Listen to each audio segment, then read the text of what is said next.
एक बात हमारी मान लीजिएगा, आप अपनी सारी इंद्रियों को भले ही बेकाबू होने दीजिए, लेकिन जीव को अपने वश में कर लीजिए। जितम सर्वम जिते रसे, अगर किसी ने अपनी रसना को जीत लिया वो सबको जीत लेगा, वो विश्व विजयी बन जाएगा। और जिसने रसना को नहीं जीता, वो उसकी आंखें भी मटकेंगी, उसके कान भी दूषित सुनने में रुचि रखेंगे, उसके हाथ भी स्पर्श के अधिकारी, स्पर्श की खोज में रहेंगे। जिसकी जीव वश में नहीं है, उसकी सारी इंद्रियां उसके हाथ से निकल जाएंगी। इसलिए इस जीव से एक बार विट्ठल कहा है, इस जीव से एक बार राम कृष्ण हरि कहा है। चलो विट्ठल कह दिया, राम कृष्ण हरि कह दिया, पर इस जीव से एक बार श्री राधा कहा है। अब इस जीव का दायित्व बनता है आपका कि इस जीव पर कुछ भी असद वस्तु ना जाए। नहीं तो नाम लेना जहां पुण्य का कार्य होता है, नाम लेना जहां भक्ति का स्वरूप होता है, आप लोगों का नाम लेना पाप हो जाए। आप किशोरी जी का नाम लेते हो और फिर इसी जीव पर कुछ अशुद्ध वस्तु लेते हो।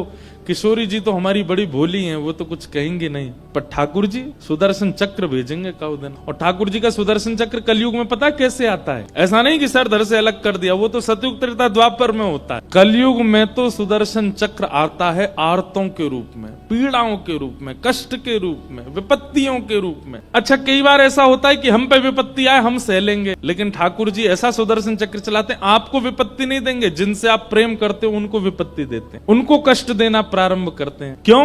बोले भाई तुम अपने आचरण को नहीं सुधार पाए। इसलिए हमारी प्रार्थना है आपसे, मांस और वो सफेद सफेद जो गोल गोल आता है वो, और मदिरा, इनका सेवन मत कीजिए।